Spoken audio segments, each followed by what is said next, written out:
Mana shu Nastenli koteldan yechilgan garelka 12 qatorli. Savol sizlarga, mana shu bitta qatori necha kilovatga yuradi? Bu 12 tasi o'zi 2 kilovatdan hisoblasa 24 kilovat bo'ladi. Bu 40 kilovatli koteldan yechilgan.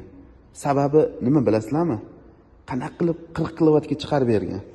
Sababi garelka turibdi. Ulanadigan joyi mana bu tagida bor-ku, ko'ryapsizlarmi? Mana bu ventilyator joylashtirilgan ekan. Mana ulitga, ya'ni mana shu ulitga joylashtirilgandan keyin havo puflab beradi. Neobычный ishlanganini ko'ryapsizlarmi? Mana tagi setkali. Mana shu 40 kilovatni stereot mana shu ulitkasi bilan.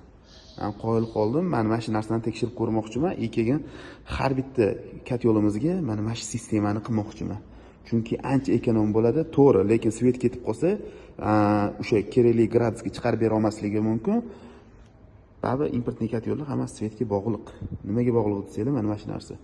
Havo ham xuddi bu avtogenni ko'rgan bo'lsa kerak. Endi rezak desam ko'pchilik tushunmaydi avtogen. Avtogenda ozgina gazni hisobiga, ikkiga bu yoqdan kislorod berganni hisobiga ham kesadi, ham yamaydi. Sim bilan. Ana o'sha sistema qilingan bo'ldi hozir. Mana bu ulitga qo'yilgan, tagidan havo kirganini hisobiga havo bilan berilganda gaz bosimi yuqoriroq chiqadi. Xudo xolasa biz ham kotyollarimizga mana shu stilni qo'llashga harakat qilamiz endi.